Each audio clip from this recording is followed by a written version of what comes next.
here at CNA, we have been asking viewers some questions on what is arguably a high-stakes election. Now, this one was submitted to us via Instagram. How does the Electoral College work? It's a really good question. And do Americans actually get to pick their president?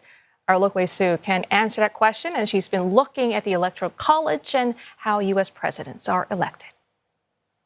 In U.S. elections, even if a candidate wins the popular vote, they might still not win the presidency. That has happened 4 times in history, twice this century. In the 2000 presidential poll, Democratic Party flag bearer Al Gore got 500,000 more votes than his Republican rival, George W. Bush. But Mr. Gore ended up losing. In 2016, Hillary Clinton won 3 million more votes than Donald Trump. She lost as well. The reason? The U.S. Electoral College. America's so-called founding fathers set it up in 1787, a compromise between those who wanted Congress to elect the president and those who backed the full power of a popular vote.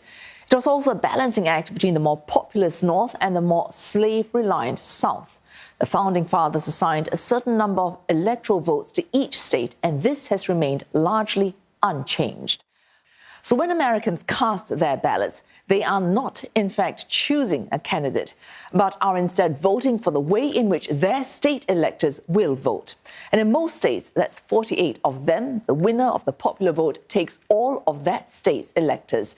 Maine and Nebraska allocate 2 electoral college votes to their popular vote winner, and then 1 electoral vote to the popular vote winner in each congressional district. That's 2 for Maine and 3 for Nebraska.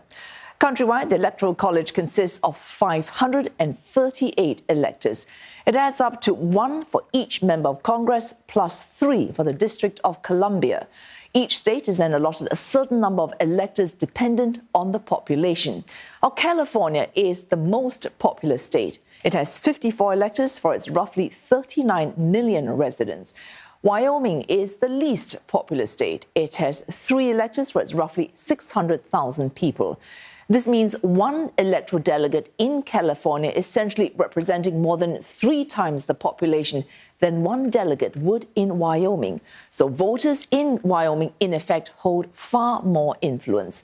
Opponents of the Electoral College system say it leads to candidates focusing their campaigning disproportionately on just a few so-called swing states, such as Michigan, Wisconsin, and Pennsylvania.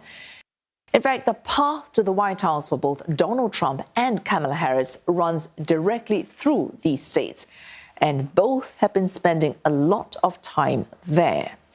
In 2016, Trump grabbed all 3 and won the White House. In 2020, Joe Biden flipped them blue, beating Mr. Trump. Oh, it's these states, along with Georgia, North Carolina, Nevada, and Arizona, that will ultimately decide the outcome of the 2024 U.S. presidential election. The magic number to remember is 270. That is the minimum number of electoral votes required to elect the president.